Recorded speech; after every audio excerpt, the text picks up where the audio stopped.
नमस्कार।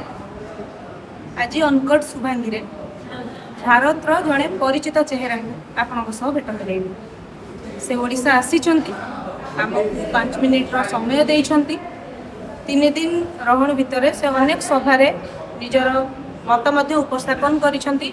भारत रो केवल जनाशुना चेहरा बोली नुहे, से CPI-ML रो राष्ट्रीय संपादक अछंती। आम सहित वर्तमान कॉमरेड दीपंकर भट्टाचार्य जी अछंती, जे कि सत्ता पाई स्वर उत्तोलन कर। सर को स्वागत करिबा।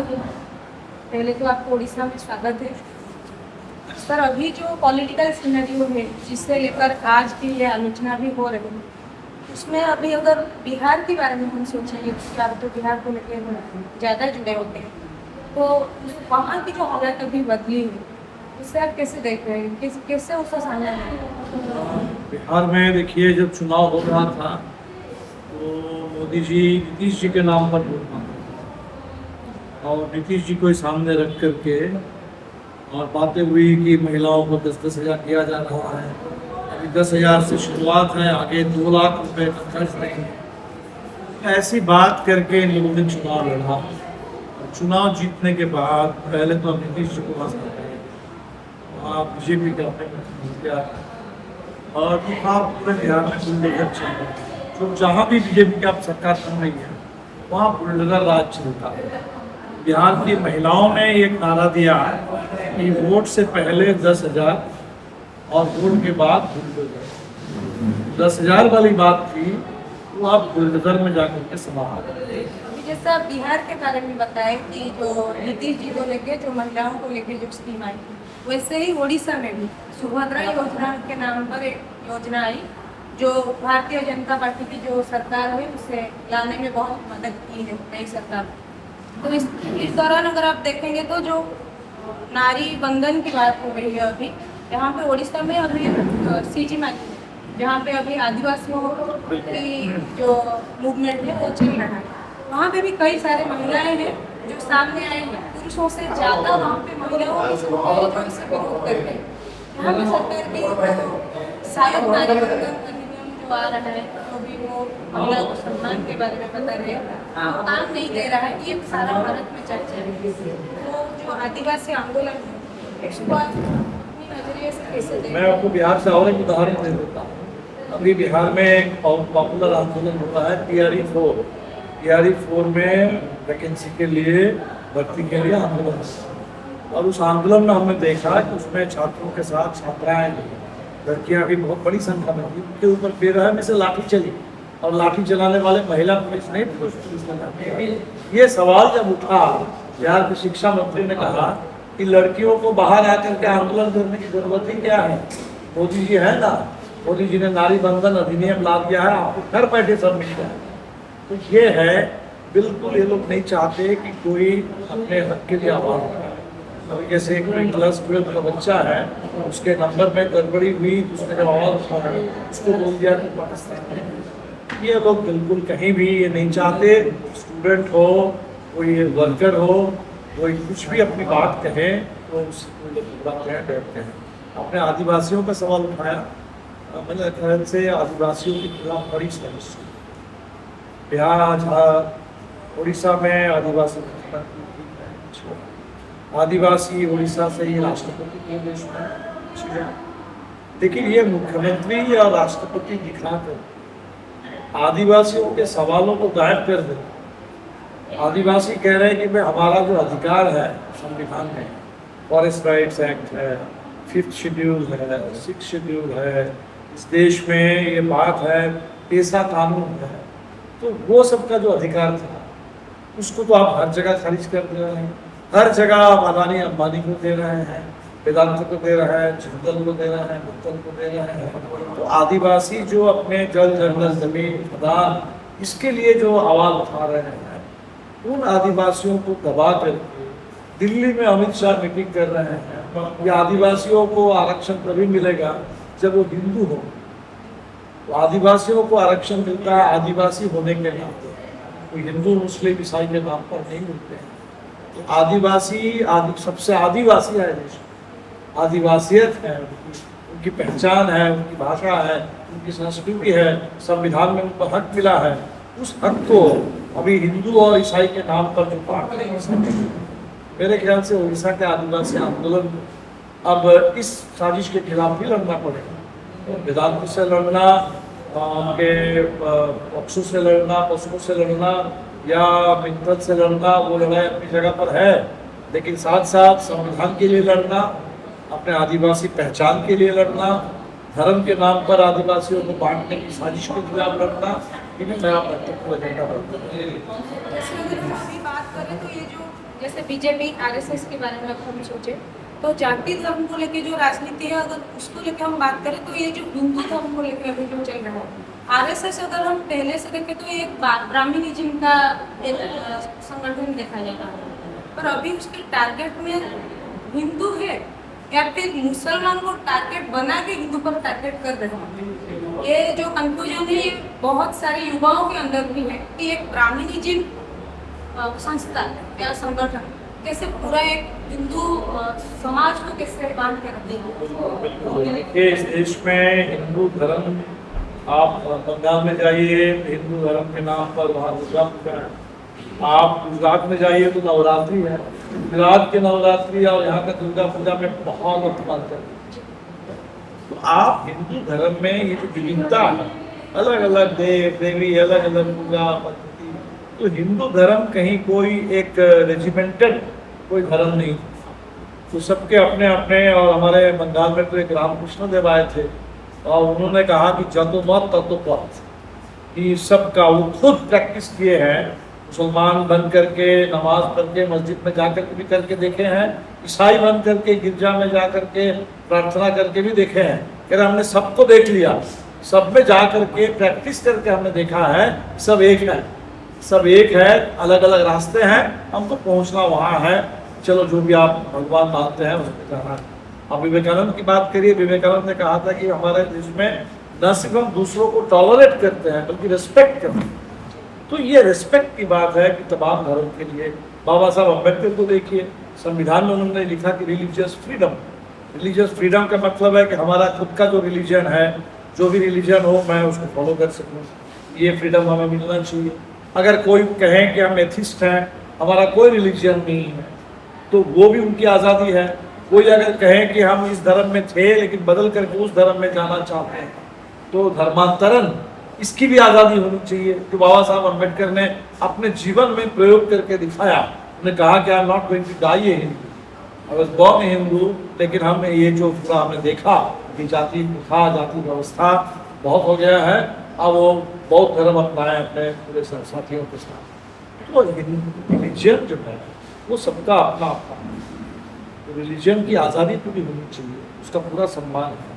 लेकिन एक के रिलीजन दूसरे के ऊपर थोपना, या पूरा हिंदुस्तान जैसा देश जो इतना विशाल, इतना बड़ा, इसमें कोई one nation one religion, one nation one language, one nation one culture, one nation one leader, one nation one examination, ये जो वन नेशन वन इलेक्शन, ये जो सारी बातें हैं, ये दरअसल देश को बर्बाद करने का रास्ता है। वो पाकिस्तानी जैसे देख लीजिए, बना था धर्म के आधार पर लेकिन टूटा भाषा के आधार पर। तो बांग्लादेश बना वहाँ, तो नेशनल है भारत जैसे देश में जहाँ इतनी भाषा है, तो यहाँ इतना ज़्यादा किसी एक धर्म को, एक भाषा को सबके ऊपर थोपने की साजिश, ये मेरे ख्याल से देश को कमजोर करने वाली है। और इसीलिए जो सारे नौजवान मोदी जी को क्यों चाह रहे थे शुरू में, उन्होंने कहा कि हम भारत को विश्व गुरु बनाएंगे, दुनिया में भारत का डंका बजेगा और देश के अंदर अच्छे दिन लाएंगे, 2 करोड़ रोजगार देंगे, काला धन वापस लाएंगे। लेकिन आज मोदी जी का 12 साल जब हो गया, देखना तो पड़ेगा कहाँ पहुँचा है भारत। कम हम तीसरे अर्थव्यवस्था की बात कर रहे थे, हम 6वें में चले गए। अगर पर कैपिटा इनकम देखें तो बहुत पीछे है, शायद हम बांग्लादेश से भी पीछे हैं, हम तमाम अपने छोटे छोटे पड़ोसी देशों से पीछे हैं। आज पेट्रोल 100 रुपये लीटर है, डीजल भी करीब 100 रुपये लीटर है। हमारा रुपया जो है डॉलर के मुकाबले में करीब करीब अब 97 हो गया है, अब सेंचुरी होने ही वाला है। तो ये पूरे देश की अर्थव्यवस्था कहाँ पहुँची है। हमें लगता है कि देश के पूरे युवा नौजवान, अपने एजुकेशन का राइट है, एम्प्लॉयमेंट का राइट है। हमने अभी सुना कि IIT बॉम्बे में उसमें भी पहले प्लेसमेंट हो जाता था, अब वहाँ भी 30% का कोई प्लेसमेंट नहीं हो रहा। ये जो डिग्री लेकर के लोग बेरोजगार हो रहे हैं, सरकारी यूनिवर्सिटी खत्म हो रहा है और गलगोटिया यूनिवर्सिटी का मॉडल आ गया, पैसा देकर के डिग्री कर दो। मेरे ख्याल से बहुत नौजवानों को तो अपने एजुकेशन के लिए, अपने एम्प्लॉयमेंट राइट के लिए बेहतर सरकारी शिक्षा और बेहतर सरकारी हेल्थ केयर सिस्टम, और पूरे देश में बहुत हो गया एनवायरनमेंट के साथ छेड़छाड़। ये छेड़छाड़ और ज़्यादा करेंगे तो कब कहाँ बाढ़ आ जाए, कब कहाँ सूखा पड़ जाए, कब कहाँ तूफान आ जाए, कोई नहीं कह सकते। देश को बचाने का मतलब देश के पर्यावरण को बचाना, और वो सांस हम ले सके, हवा ऐसी हो जो सांस लेने लायक हो, पानी ऐसा हो जो पीने लायक हो और सबके लिए हो।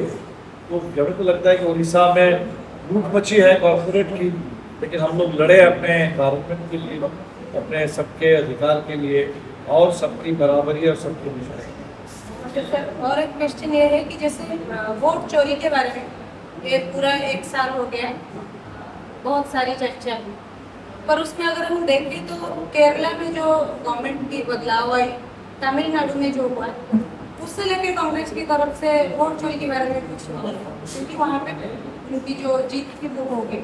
और पूरा भारत में जहाँ जहाँ वोट हुआ वहाँ पे वोट चोरी के बारे में बताया गया। वो मतलब इंडिया गठबंधन में भी है, तो आपकी पूरा गठबंधन की तरफ से वोट चोरी का जो था वो उससे समर्थन था। आपकी नज़र में ये कांग्रेस की ये जो स्टेप है, कैसे आप देखते हैं इसे? हम ये कह रहे हैं कि कोई ज़रूरी नहीं है कि हर जगह समान ढंग से वोट चोरी हो रहा है, इसलिए जहाँ जहाँ वोट चोरी के बहुत सारे ठोस उदाहरण आ रहे हैं, इस पर तो ज़रूर बात होगी। नंबर 2, ये जो SIR हुआ, इसमें हमने कहा कि वोट चोरी के साथ साथ वोटबंदी की तरह जहाँ जहाँ भी SIR हो रहा है लाखों लाख लोगों का वोट करते हैं, तो कुल मिलाकर के पूरे देश में शायद 10 करोड़ लोगों का वोट करता है। तो ये डिसएनफ्रेंचाइजमेंट वोटबंदी है, ये भी बहुत खतरनाक है। बंगाल से अभी जो रिपोर्ट आई कि वोटों की गिनती हो रही है, गिनती में उसमें पूरा टेरर, हिंसा, भगा दो दूसरे पार्टी के पार्टी में जिन हो, तो वोट में तरह तरह से इलेक्टोरल फ्रॉड, वोट चोरी को मैं इस रूप में देखता हूँ।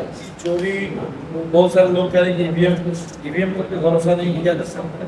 मुझे लगता है कि देश में ईवीएम को बदलना जरूरी है, बैलेट से चुनाव हो, ताकि चुनाव की क्रेडिबिलिटी हो, ट्रांसपेरेंसी हो, लोगों को ये भरोसा हो कि हम लोग वोट डाल रहे हैं, सही जगह पर डाल रहे हैं।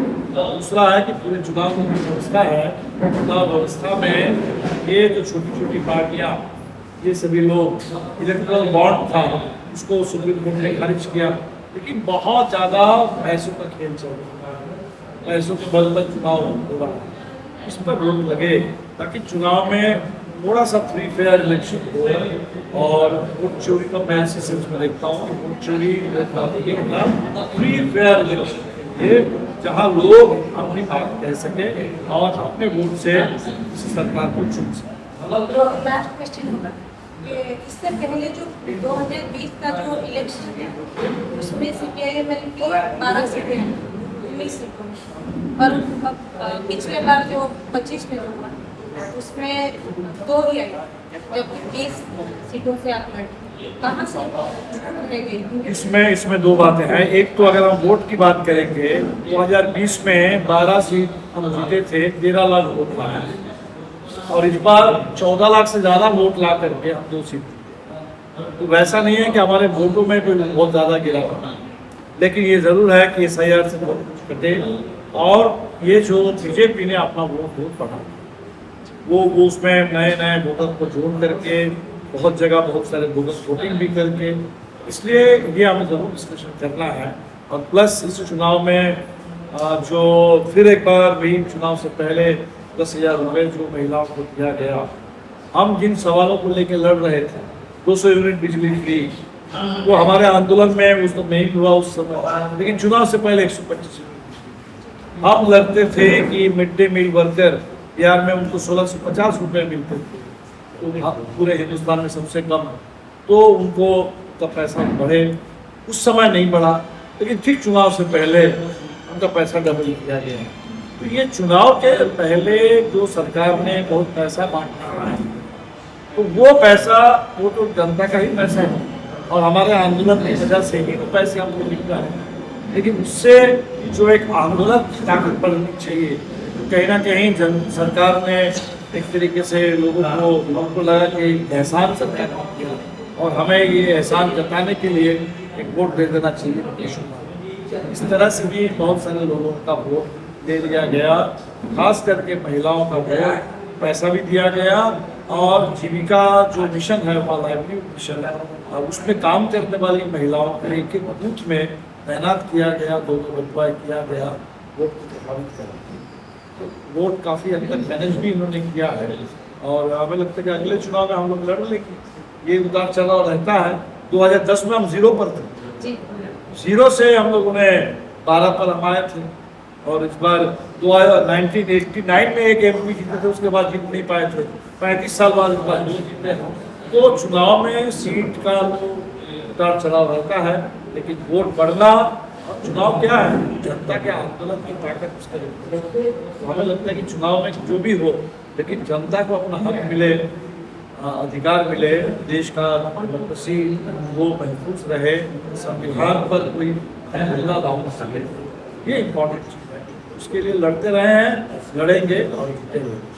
युवाओं के लिए क्या बोलेंगे, जैसे कि आप लोग भी स्टूडेंट पॉलिटिक्स में आते हैं, पर जो आज अभी का जो सिचुएशन है उसमें कोई एक जगह पे स्टिक करके नहीं रहना चाहिए, पर जो कम्युनिस्ट का जो संगठन होता है वहाँ पे जो स्टूडेंट लोग काम करते हैं उनमें वो वाला आता है कि हमें यही काम करना है, आगे जाके भी वैसे ही काम करना है। उसके लिए कौन सी रास्ता है जिसे आज का युवा अपनाना चाहिए? बिल्कुल, हमें लगता है देखिए कम्युनिस्ट बनना ना बनना ये तो किसी नौजवान के विचार की बिल्कुल आज़ादी है। मैं किसी को नहीं कहूँगा कि जबरदस्ती आपको यही एक विचार है। तब तो मोदी जी यही करते हैं, RSS वाले यही करते हैं कि हमारा विचार ये, आपको और कोई विचार नहीं। तो हम तो विचार में स्पर्धा 100 फूल खिले, अलग अलग विचार। हम जो युवाओं से कहेंगे कि आप देख लीजिए कि ये कैसा देश बन रहा है जहाँ सवाल उठाने पर नोएडा का मजदूर वो मजदूरी मांग रहे हैं। सुप्रीम कोर्ट के एक जज ने भी कहा कि मजदूरी मांगना कोई अपराध नहीं है, लेकिन मजदूरी मांगने वाले नौजवान, उनके लिए आवाज़ उठाने वाली आकृति, उनके लिए आवाज़ उठाने वाली, उनके लिए तस्वीर बनाने वाली सृष्टि गुप्ता, उनके लिए बोलने वाले लिखने वाले सत्यम वर्मा, सबको जेल में डाल दिया गया, मजदूरों को जेल में डाला। तो ऐसा ना हो कि मजदूरी मांगने पर जेल हो जाए, सच कहने पर जेल हो जाए। कितने सारे स्टैंड अप कॉमेडियन हैं तो वो अपने कितने चैनल बंद हुआ, YouTube बंद कर दिया जा रहा है। तो सच कहने की आज़ादी हो, अपने मन की बात मोदी जी कहेंगे हम लोग सुनेंगे, हम अपने मन की बात नहीं कह सकते, तो हम लोग अपने मन की बात कहेंगे, कहने की आज़ादी हो। और इस देश में हक मांगना, न्याय मांगना, इंसाफ मांगना। अभी बंगाल में इतना बड़ा आंदोलन हुआ था आर्थिक में, डॉक्टर के गलत हत्या के बाद पूरा बंगाल से नारा उठा, वी वांट जस्टिस। चुनाव हो गया, उनकी माँ को बीजेपी ने टिकट दिया, MLA बन गई, तो इनका जस्टिस मिल गया। वहाँ से रोज रिपोर्ट आ रही है बलात्कार। ये सारे ये लड़कियों के ऊपर जो इतना छेड़छाड़ अत्याचार, हमें लगता है कि इस देश के युवा मतलब नौजवानों को, पुरुषों को सोचना चाहिए सबके बराबरी के बारे में। युवा में हमें लड़कियों के बारे में भी, लड़कों के बारे में भी, गांव के गरीब के बारे में भी, शहर के लोगों के बारे में, तो सबके लिए तमाम इसमें जनरेशन का सवाल, जेंडर का सवाल, हमारे कल्चर का सवाल, कास्ट जस्टिस का सवाल, क्लास का सवाल, सारे सवालों को लेकर नौजवान सोचे, लड़े। कोई रास्ता नहीं है। भगत सिंह अपने ज़माने में लड़े थे, इस ज़माने के नौजवान भी नए नए भगत सिंह पैदा करेंगे और लड़ेंगे।